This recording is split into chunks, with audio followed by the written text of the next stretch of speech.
Welcome to another episode of Me, My Wife, and Sports. I'm your host, Fitz, with my lovely co-host, Darcy. Hello. All right, a lot's been going on in sports. Basketball is over. NCAA March Madness is coming. March Madness is over. It's come and gone. Before we get started, I just want to send congratulations out to Sue Bird for making the Hall of Fame for basketball. Okay. She was a great player when she played. Okay. And also to let everybody know that Netflix is coming up with a documentary titled The Heart of Black Mamba. It's basically a journey through the NBA set to premiere in 2025 of this year. The film will look into the depth of the Lakers' 2016 championship, featuring, of course, Kobe Bryant and his leadership, hence the heart of the Black Mamba. So look for that on Netflix this year. Not sure exactly when, but real soon. And also congrats to former Notre Dame guard Olivia Miles. She's found a new home. I don't know that that's worthy of congratulations. I like her. She's a good. If you want to congratulate her, I do. Okay. Can I congratulate? Yeah, you can. All right. But is that worthy? Then you got to congratulate everybody in the portal that transferred. Because I like her game. Yeah, okay, So well, I'm a fan. that's not fair, but okay, whatever. Life isn't fair. Go ahead. All right. But she actually went to TCU, which was the team that beat them in March Madness. So congrats to her. All right. Our topic today is concerning man or woman, talking about transgenders playing sports, whether or not they should be allowed to play in the sport that their sex when they were born. Like, should a female only play in a female sport? Should a man only play in a man's sport? When they become transgender, should that still apply or not? Your thoughts? I don't know if I would approach it from that angle. Okay. How would you approach it? I'm going to let you explain that. You take it first. Okay. You take it first. Certain sports, I don't think it would be an issue. Like, for example, if there's a pool competition, meaning shooting billiards, if that's a competition, I don't think being a woman or a man should make a difference, whether you're transgender or not. I don't think it's a fair advantage in that realm. So the person doesn't have an advantage in the competition. Correct. But when I look at like sports where a physical demand is required, like say track or swimming or maybe even tennis, I would say then I have an issue with it. And granted, there's a process that transgenders go through with the hormones and so forth. Mm-hmm. And I don't know if that really takes away the natural strength that most males have as opposed to females. I'm not saying that all men are stronger than women, which is not true, but, the makeup is different.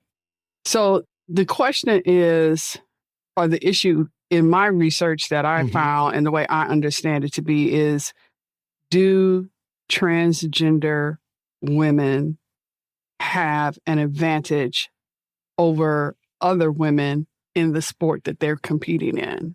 And that's because biologically they're born with different hormone levels that Correct. do not change. Correct.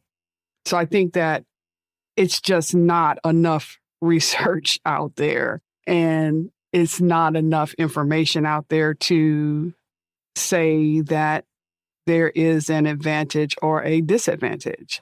So from that, having said that. Well, how much research do you really need? Because I know over in Europe, they did a research back in 2021, I believe, and the results came out in 2024 where they surveyed folks from Europe, the US, and Canada to get their opinion And the people that were surveyed were other athletes to get their opinion on transgenders competing in various sports. And overwhelmingly, the results were that they should not in certain sports, like I had mentioned before. But is that research or is that opinions? Well, I guess from the study, where it's a study. So they did their research when they interviewed. I don't know if they looked and saw how many have won in certain sports, because you have everything from swimming to even billiards where transgenders have won, and even track as well. So I guess the question is it enough research, or it might be a continuous process like any research? Well, okay, so let me put this disclaimer out here.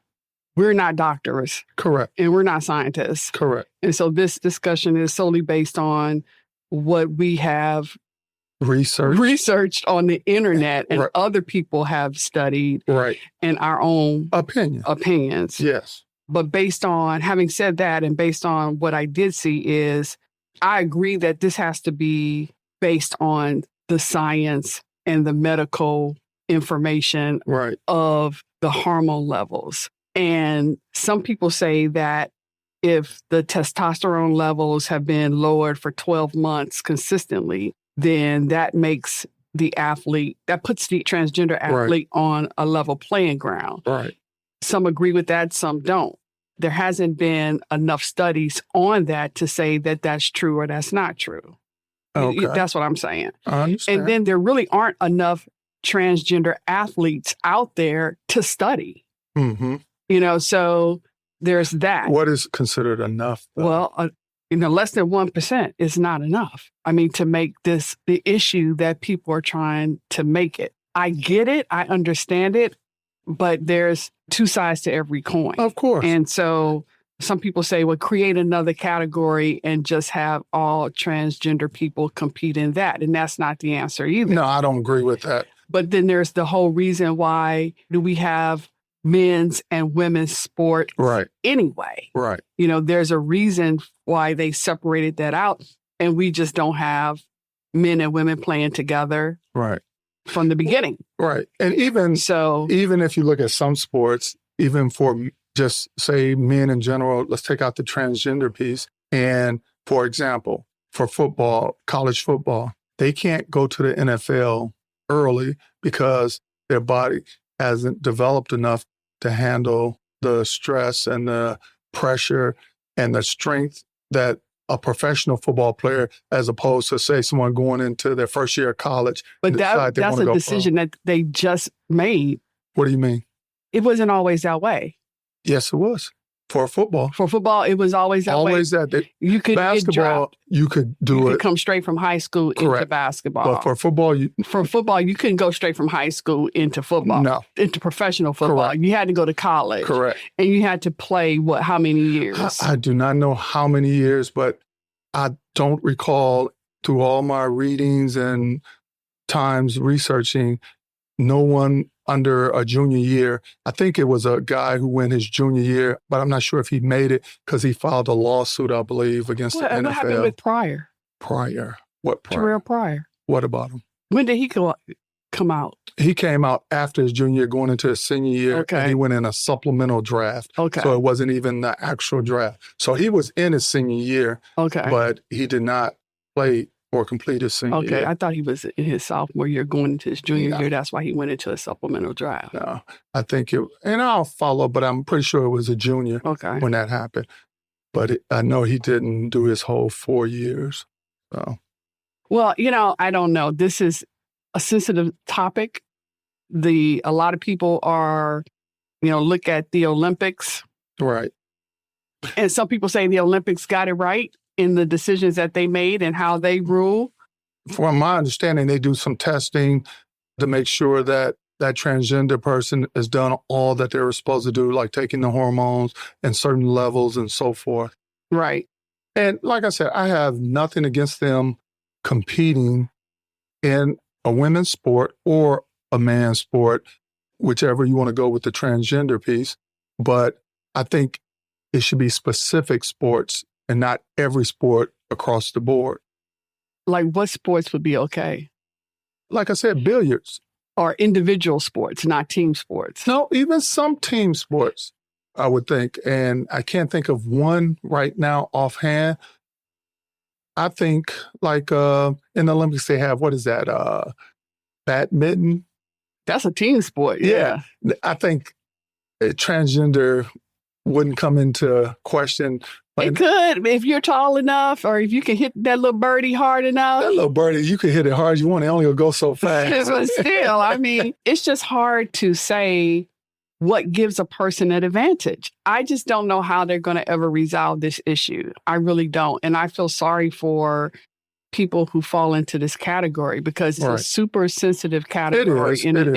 It's going to be very hard for the NCAA and all of the major league sports to figure this out. But they're going to have to come up with some kind of way to figure out how to be inclusive. I know, that's almost like a 4-letter word in the days that we're living in. But in the sports world, they're going to have to figure it out. And it's hard to say what gives a person an advantage. Is it hormones?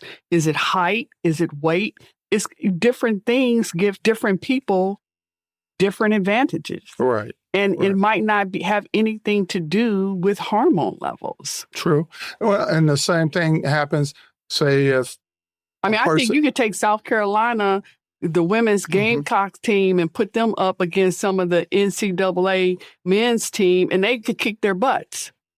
Maybe a Division III school. No, a Division I. I think some of the Division I schools, they could take them. I think they could.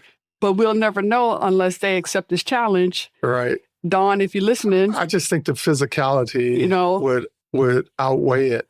I don't know if you recall. But we'll never know. Well, I don't know if you recall. It was a young lady back in, I want to say the 70s, maybe 80s, tried out for the NBA team. She was a female. I can't think of her name. I don't remember. And she did okay, but eventually, of course, she didn't make the team. But she was getting, hammered, beat up. And I'm going to find out her name. They let women box. Yeah, other women. Other women, yeah, but still. You think transgender boxing would work against a female? Because that's still a lot of power. Yeah, I don't know. Yeah. It's and like you said, it's a touchy situation. It's a touchy topic. Yes. The policies are very ambiguous, and they're probably written that way purposely so that each organization can interpret it loosely to fit their own needs. And that's unfortunate, but... Well, there was a research by the Manchester Metropolitan and Swansea universities, of course, over in England, and they published their results. And majority of elite females were questioned about transgenders competing in the sports, and they support the categorization of women's sports by biological sex rather than gender identity. And one can say that, okay, that's a good study. But again, my personal opinion, it all depends on the sports. I'm for transgenders competing in whatever sport. I shouldn't say whatever sport. And as a transgender, I just want to make sure I say this right, that they can compete, but I think it has to be sports specific. You just can't do a blanket across the board. Because there are even guidelines in sports for example, remember the South African guy who was running track and he had no legs and had the special apparatuses for his legs? And people were saying that was he had an unfair advantage. Yeah. And I agree, because he's using a mechanism to give him spring where everybody else is using their natural ability with their legs. Yeah, they might have a lighter shoe or more comfortable shoe, whatever, but they don't have an apparatus like I didn't strap on a jetpack or something to give me a I don't boost. know. I don't know.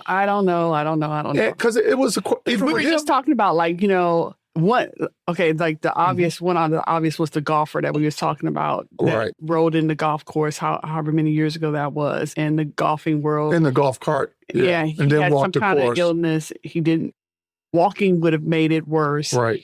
So they allowed him to ride in the golf cart. Right. And he didn't win. True. But they still felt like he had an unfair advantage because he didn't have to walk. Right. Yeah, because you think about the people who he did beat. Those were probably the people that were mad. Of course. But it's just, I don't know. Yeah. And sports is always evolving. That's the thing. It is, but they're slow to evolve. True. And one of the big debates that is out there is, how has the American Disabilities Association or the American Disabilities Act played into sports? And how is that evolving as it relates to sports? And that's something that maybe we need to look into as well, because you don't really see it. Right. Outside of the Special Olympics, you just don't see it. Like the sports world is really not very accommodating to disabilities or handicaps or people that just don't have the physical stamina, the physique, or the ability to play the sport as it is played. And that's why they have separate games like the Paralympics. Yeah. Yeah. But, as we were talking about this, I was thinking about like the Boston Marathon or events like that where everybody runs as a group, but they, at the end of the race, they say this was the top winner for the female division. This was the top winner for the male division. And I'm not sure. I have to go and look.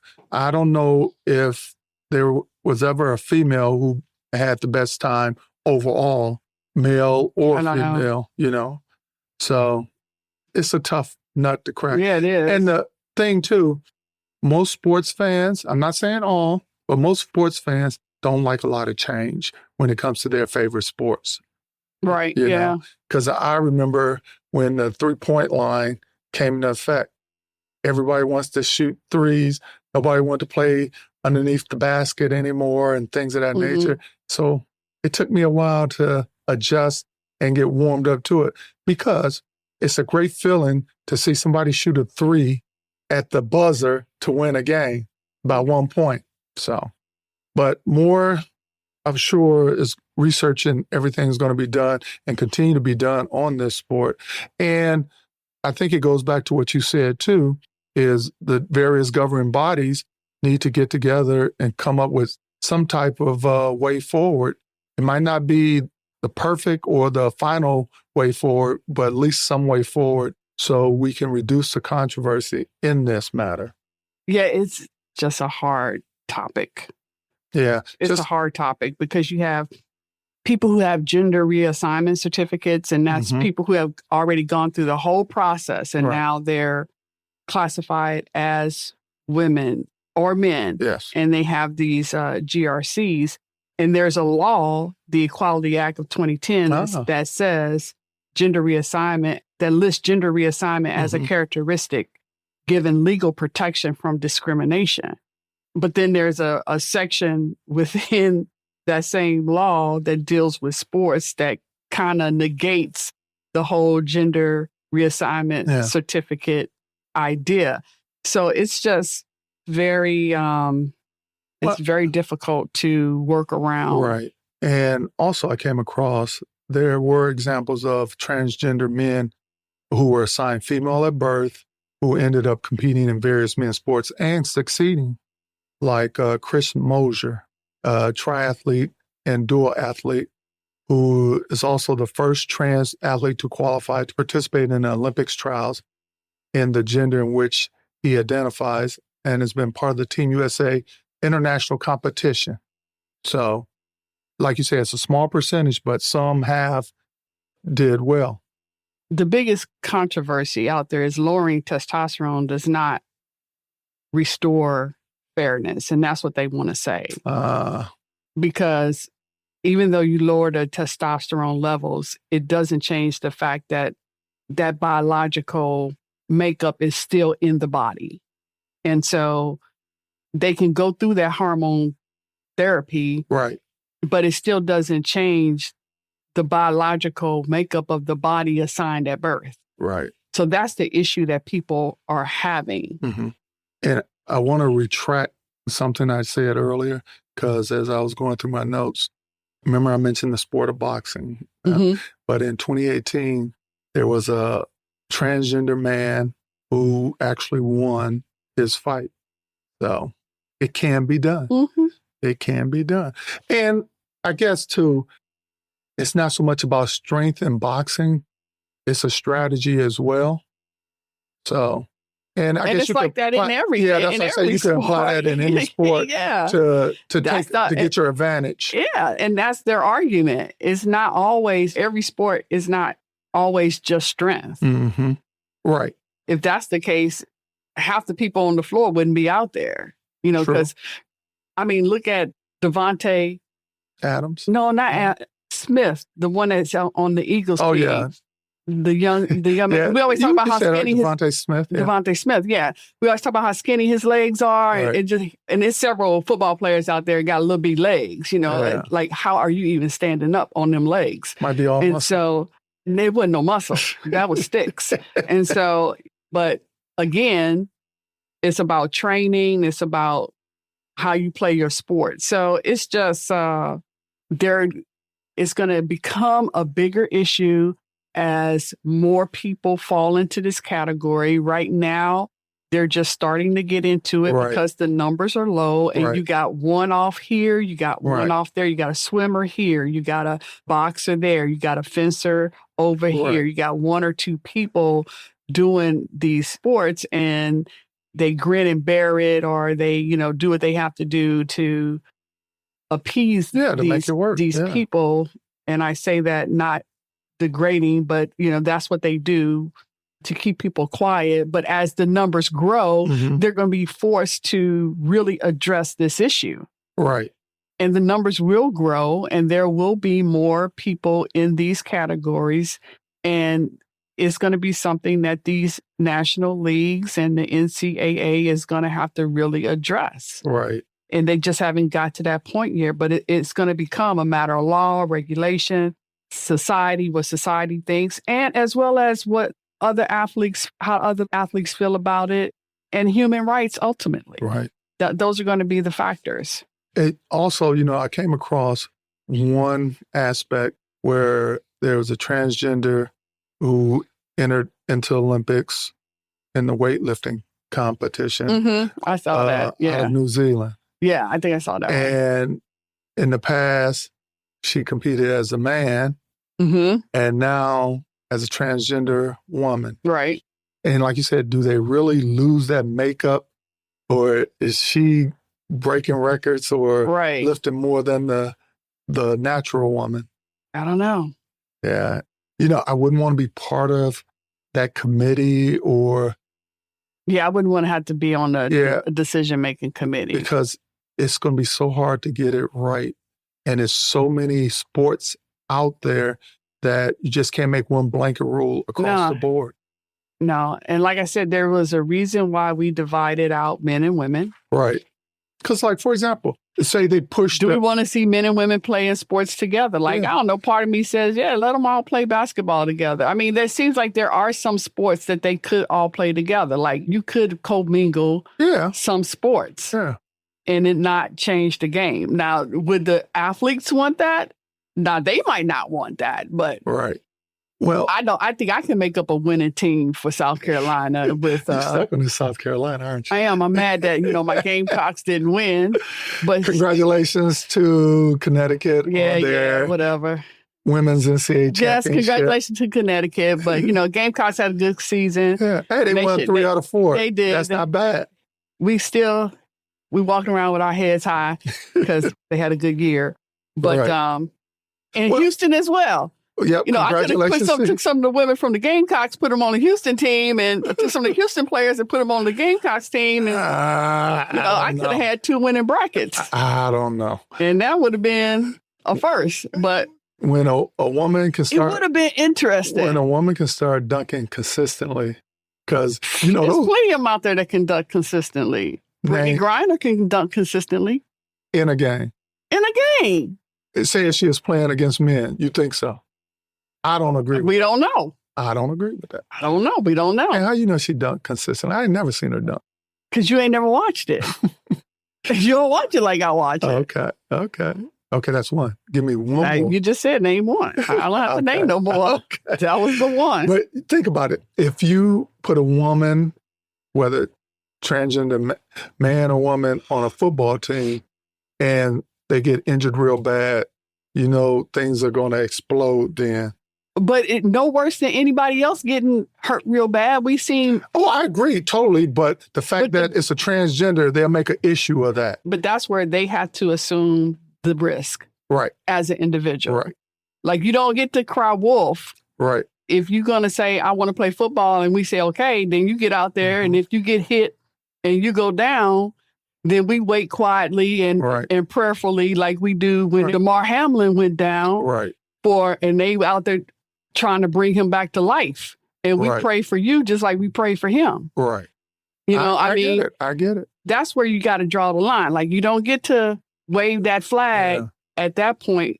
Like, why was she out there? Well, she was out there because she wanted to be out there. You don't get to do that after the fact. Yeah. That's where the problems come in. That's what I was getting ready to say. And I think that's the liability that a lot of people are afraid of, is that now if we do this and something happens, what is going to happen to my organization or my team, or what's going to happen afterwards? Right. And so that's the risk and the liability that they would probably have to sign their life away saying, I'm not going to sue. I'm not going to do this. I'm not going to do that. I'm not going to talk bad about you, you know, and I think that's the matter of law that has to be part of the discussion when we start talking about bringing those transgender athletes into the fold.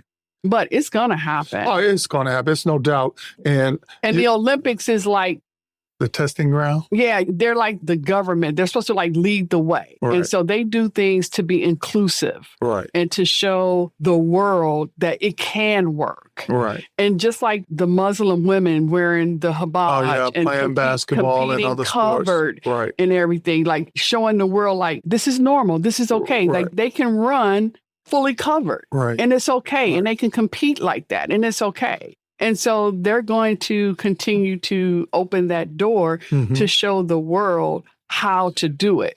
But the Olympics has to, let the Olympics be the testing ground. It's got to start somewhere. It's got to start somewhere. And this is a little off from sports, but it's still talking about how things have changed.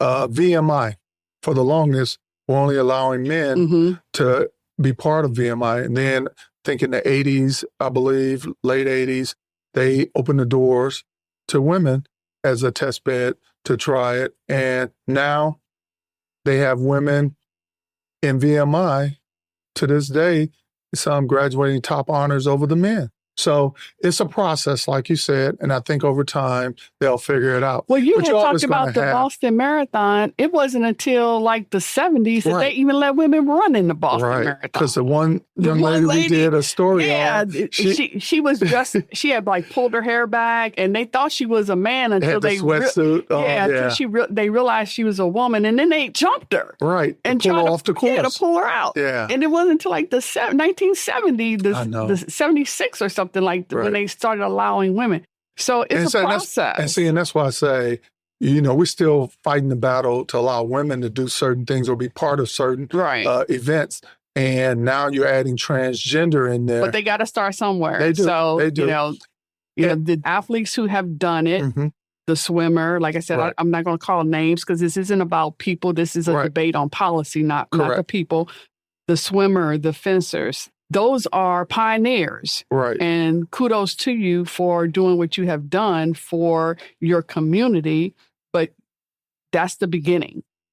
And it's got to start somewhere. And they've got to be strong and do what pioneers do. And that's take the bruises and the beatings. Exactly. And get out there and lead the charge. Yep. But they just haven't had enough people willing to follow behind them. Right. So they make a name for themselves when they do it, but then it kind of just fades to black and then it goes away until the next person comes along. It's not a steady flow. Right. So the conversation ebbs and flows in itself. So I think it'll work itself out one way. You're always going to have haters on both sides. So yeah. It's just part of sports. People have to get educated yes about it and just be open-minded. Okay. The world is changing. Well, our time is coming to an end, but before we close out, I want to do my little known sports fact. Back in 1967 to 1976, unofficially dubbed the Lou Alcindor rule, basically they banned dunking because UCLA dominated during that time. And the controversial decision was seen as a racially motivated and attempt to limit Alcindor, which is now known as Kareem Abdul-Jabbar, impact. Ironically, it led to the development of his famous skyhook. So, of course, we know dunking is back in play and has been back in play for the longest because everybody's doing it now. But that is our little known sports fact. So thank you to Kareem for bringing that to light and his development of his skyhook. Well, we'd like to thank all our listeners for listening. And if you want to drop us a note, whether a comment, question, or just a concern, you can reach us at memywifeandsports@yahoo.com. Also, you can reach out to us on our website at memywifeandsports.buzzsprout.com. Thank you. Darcy, you got any party No. words? Everyone, enjoy the weather and remember your mate is a reflection. Can you turn my mic back up? It's up. Your mate is a reflection of you.